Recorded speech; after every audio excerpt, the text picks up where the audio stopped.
Hi guys! Ito nga pala yung mga ganap ko today. Pagkagising ko nga ay nagkape muna ako.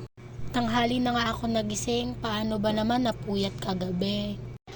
Tuwing matutulog kasi kami, ako lagi yung huli. Madami kasi ako iniisip bago matulog. Nang matapos nga ako magkape ay pinaliguan ko na si Ali. Pinapas forward ko na nga lang, ang kulit kasi ni Ali, ang daming binubutingting, ang tagal tuloy matapos. Pagkatapos ko nga siyang paliguan ay sinuklayan at binihisan ko na siya.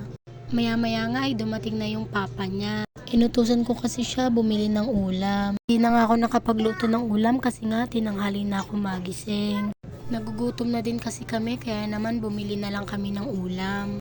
At ayun nga, kumain na nga kami. Nauna na nga pala kami kumain ni Ali. May ginagawa pa kasi yung papa niya. Sensahan nyo na yung mga nakasabit na yan. Design kasi yan. Huy! Pagkatapos nga namin kumain ay naligo na nga din ako. O diba, mukhang tao pag nakaligo. Hinugasan ko na nga yung mga pinagkainan namin. Pati na din yung bote. Pinadede ko na nga din si Ali. Tingnan nyo naman, sobrang saya niya. Kasi nga makakadede na siya.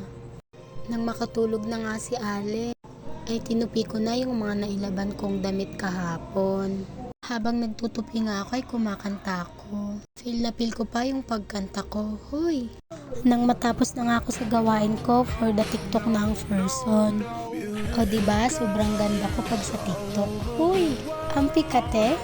Yun lang po. Please like and share our video. Thank you!